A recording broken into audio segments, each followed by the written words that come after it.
Bien.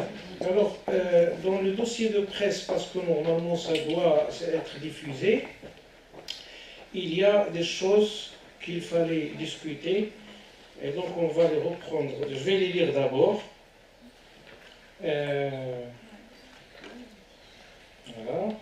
Voilà. Réflexion pendant le congrès. Ci-dessous, certaines parmi les réflexions et les idées qui vont être débattues au cours de ce congrès de la SMN pour aboutir à la fin de cette manifestation scientifique à des recommandations. D'abord, premier point, intégrer la prévention des maladies non transmissibles au programme de développement et aux politiques dans tous les services gouvernementaux. Voilà un point. On va le reprendre. Je vais lire tout et vous pouvez noter si vous voulez. Mettre en place et renforcer les politiques et les plans nationaux de prévention et de lutte contre les maladies non transmissibles. Bien sûr, tout ça, comme vous le voyez dans le programme, c'est dans un contexte où nous vivons une double charge des malnutrition. Nous tous, nous sommes en surcharge ou obèses, mais nous sommes toujours souffrant d'une carence, soit vitamine D, et qui est donc, je connais beaucoup de gens ici, même dans la salle qui travaillent sur la vitamine D, ils peuvent témoigner de la drastique carence en vitamine D. Il y a la carence en vitamine A et carence en fer, les anémiques et tout le monde. Donc, c'est dans ce contexte qu'on est en train de voir ces réflexions.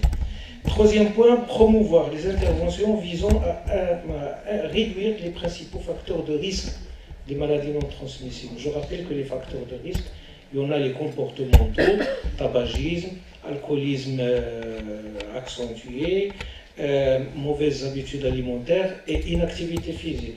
Les rapports de risque biologiques, vous le savez, c'est l'hypertension artérielle, l'hypercholestérolémie, l'hyperglycémie, etc. Donc, encourager la recherche pour la prévention et la lutte contre les maladies non transmissibles. Là, c'est le volet recherche qui ressort. Favoriser les partenariats par la prévention et la lutte contre les maladies non transmissibles. Vous avez vu hier qu'il y avait un des acteurs principaux qui est la centrale laitière Danone. Ça, c'est un partenariat qu'il ne faudrait pas négliger. Et bien sûr, les partenariats entre secteurs public-privé, etc. Mais tout le monde est le bienvenu. Il faudrait qu'on abandonne ces idées. Nous sommes des universitaires, nous sommes des praticiens. Il faudrait tout le monde, d'une manière ou d'une autre, interagir avec quelqu'un d'autre. Donc, les partenaires sont les bienvenus pour la bonne cause et pour, bien sûr, notre vision en tant qu'experts et que scientifiques pour la bonne santé de notre société. Favoriser donc ces partenariats, c'est un point discuté. Suivre l'évolution des maladies non transmissibles et évaluer les progrès réalisés au niveau du pays. Et là, je rappelle que, par exemple, pour les maladies de carence, on connaît ce qu'il en est, même sur le coût, c'est contre 5 et 6% du PIB que perd donc le gouvernement, alors que pour les maladies non transmissibles et qui sont là, avec nous, chez nous, toujours, on ne connaît pas. Aucune étude d'économie de santé n'a été réservée et dédiée à ce volet.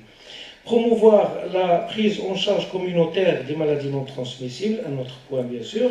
Former une masse critique des spécialistes pour la prise en charge nutritionnelle des maladies non transmissibles. Promouvoir la recherche dans le domaine de la prévention et de lutte contre les maladies non transmissibles. Et puis encourager l'interactivité entre chercheurs, cliniciens, diététiciens et tout autre spécialiste se rapportant au domaine de prise en charge nutritionnelle des maladies non transmissibles. Donc, les points sont là. On peut, si vous voulez, les reprendre et discuter. Quelques idées qu'on va noter. Ou là, si vous avez enregistré, on peut entamer la discussion. Je ne sais pas, est-ce que parmi vous, mes chers amis professeurs, vous avez des orientations dans ce sens? C'est ça, non? Non, mais ce que je veux dire... Le micro ne fonctionne pas. Mais je technicien, moi, mais je vais le rappeler. Allez-y, c'est ça, allez-y. Ou bien si vous voulez vous déplacer, non, c'est pas... allez. Hein? Chauffe le baladeur. Le baladeur, il faut que j'éteigne.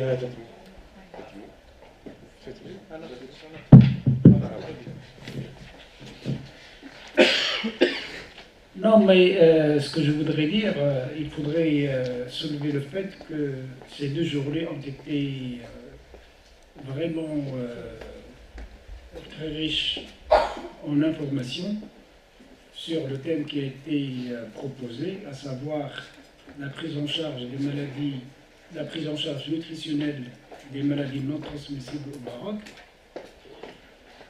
La journée d'hier, on a eu une, comment dire, overview de la situation. Et cette matinée, à travers les ateliers, les discussions ont été très approfondies. Moi, ce que je suggère, c'est que soit qu'on passe en revue atelier par atelier et recueillir un tout petit peu les recommandations de chacune et de chacun, ou alors on laisse les débats ouverts et raisonner dans un contexte global sur la problématique. Alors je ne sais pas qu'est-ce que vous suggérez, qu'est-ce que vous souhaiteriez qu'on procède.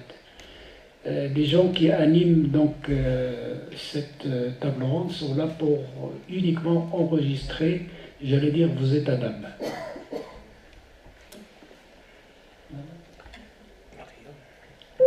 Bon, je suis d'accord avec le professeur Satara. Bon, pour la transition nutritionnelle, elle est en place, on l'a vu. On ne peut pas dire le contraire. Tous les problèmes, il y a des problèmes de carence. Avant, c'était des problèmes différents. Aujourd'hui, ce sont des problèmes de carence, mais qui sont sur le point de vue qualité. Parce qu'avant, c'était la suffisance. Est-ce que c'est un apport en énergie qui est suffisant ou pas? Aujourd'hui, on consomme beaucoup de choses parce qu'il y a l'abondance quand même, mais c'est la qualité qui est un problème. Et donc, c'est en quelque sorte beaucoup d'énergie avec très peu de valeur nutritive. C'est ça la question aujourd'hui. Et bien sûr, beaucoup d'énergie, c'est stocké sous forme de graisse. Et c'est ça qui nous donne le problème de la surcharge pondérale.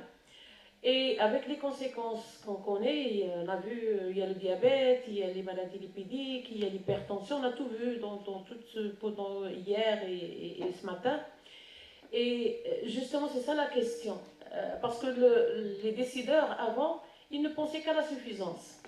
Pour eux, dire que quelqu'un il a un problème de surcharge, c'est un luxe. Parce que bon, il y a certains indicateurs, c'est vrai, comme on a dit hier dans l'une des sessions, qu'on apprécie encore un surpoids ou bien un poids qui est élevé. Mais c'est des décideurs qui doivent dire leurs mots justement pour diriger un petit peu, parce qu'il faut agir à différents niveaux. Il faut agir au niveau de l'éducation, il faut agir au niveau des stratégies à mettre en place. On ne peut pas continuer toujours de dire que bon, on a toujours les problèmes seulement de déficience, et c'est des déficiences en général du point de vue énergétique. On ne pense pas beaucoup à la qualité nutritionnelle, qui sont donc les vitamines, les minéraux, et c'est ce qui donne donc ces situations. Et c'est là où les décideurs, c'est eux, on peut toujours, en tant que scientifique, notre rôle, il est là, il est très très important.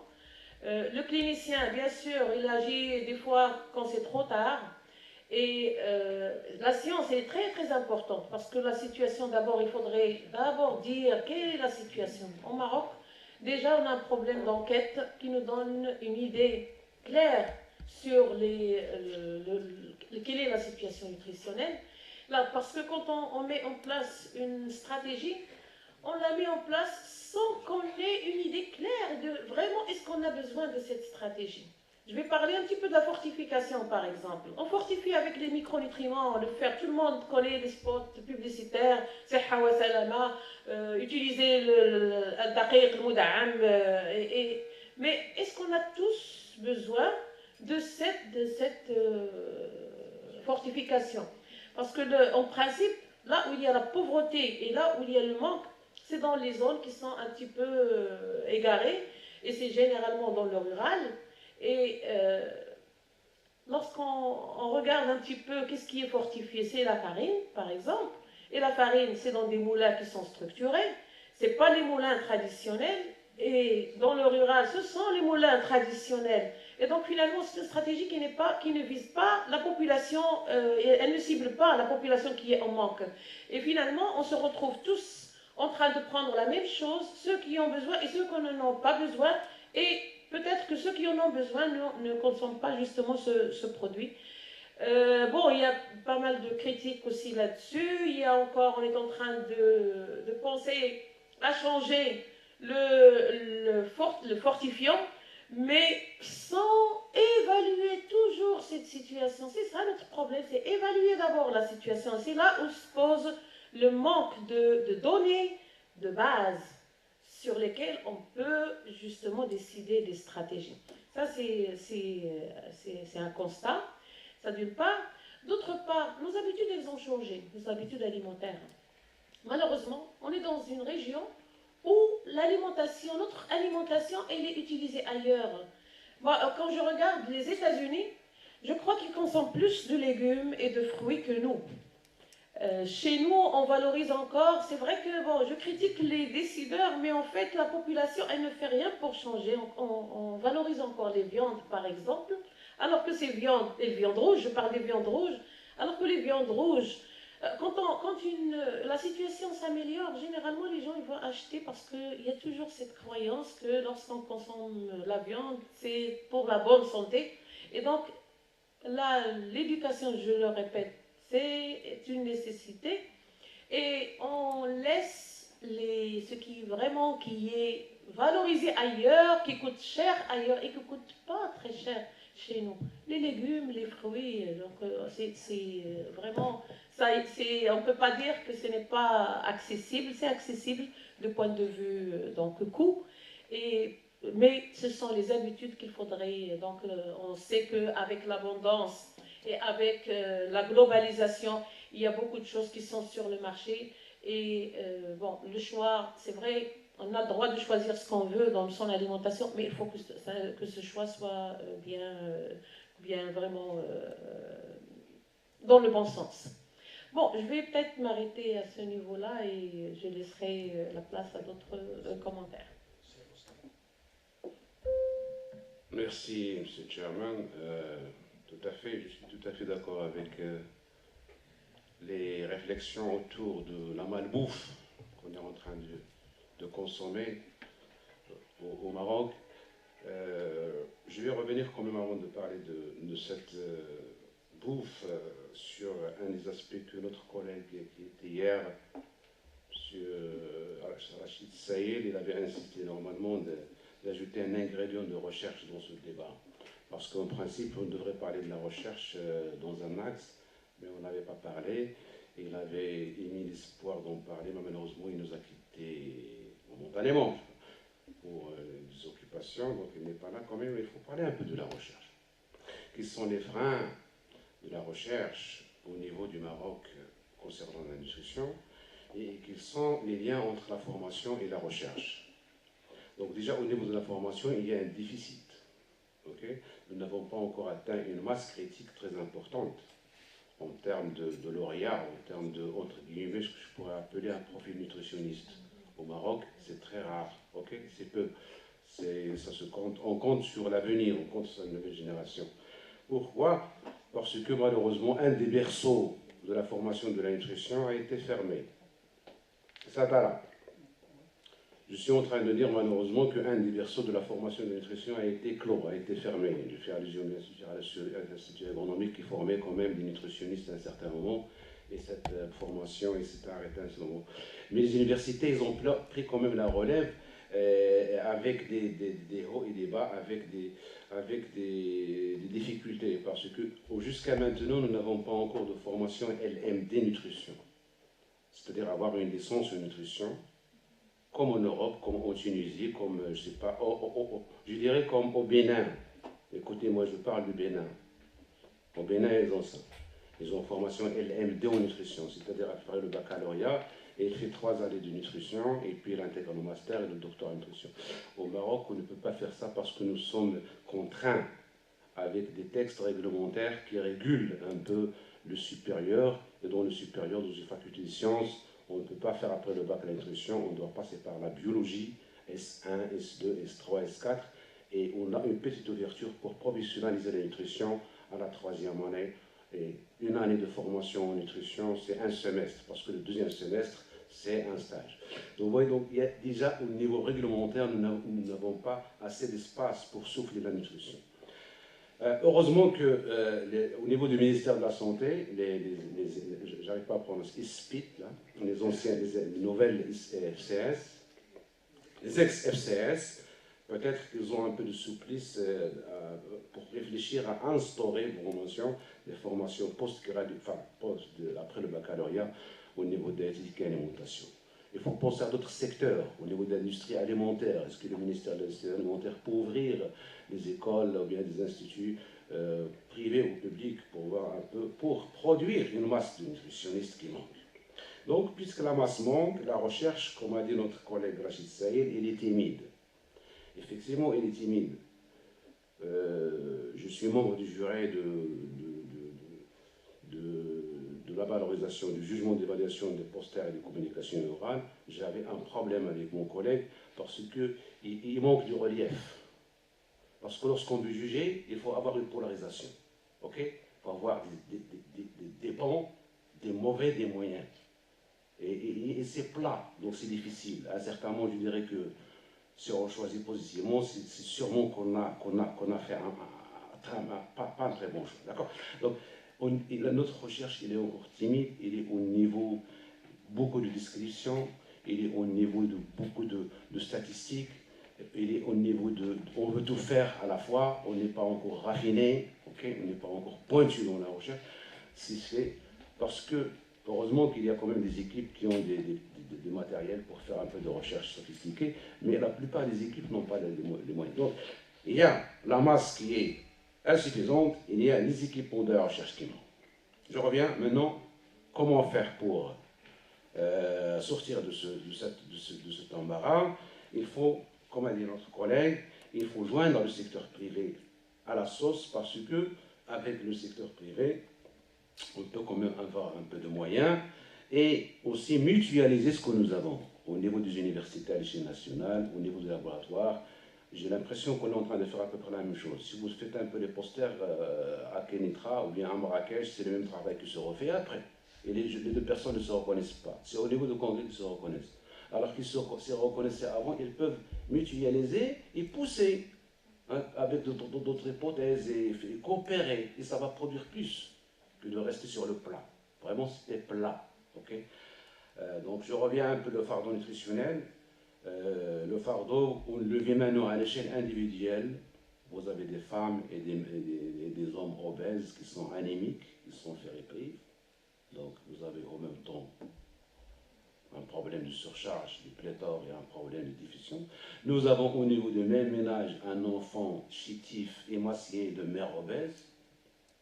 Ça commence à on le voir au Maroc. Et vous avez des communautés où la prévalence du fardeau nutritionnel est très importante. Donc comment faire?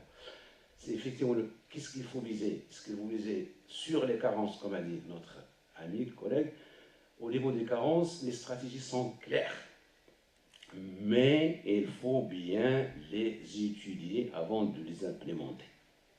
Les stratégies, il y a 4-5 stratégies pour faire les carences en nutriments, mais il faut toucher tout le monde. Vous êtes des milieux hétérogènes, il y a des régions lointaines, il y a actuellement, j'ai lu dans un journal, des fois je le lu, c'est un journaliste qui l'a écrit une fois, il commence à la réécrire une autre fois, il dit la farine de blé tendre marocaine contient il est intoxiqué. Moi je me demande, est-ce que c'est un problème c'est une farine qui est périmée, parce qu'on avait eu des affaires dans la région de Meknès, ou bien il fait allusion à autre chose. Il y a quelque chose qui commence à se passer, et il faut faire attention, parce qu'on y a effectivement du fer, mais ce fer n'est pas très bien disponible, si ça est là, et ben, c'est l'autocritique qu'on fait pour nous, c'est normal. On avait fait un choix, mais on doit le corriger, ça va nous coûter cher. Voilà. Donc, est-ce qu'on va aller dans ce sens-là, ou bien attaquer les maladies non transmissibles, ou bien agir au même temps?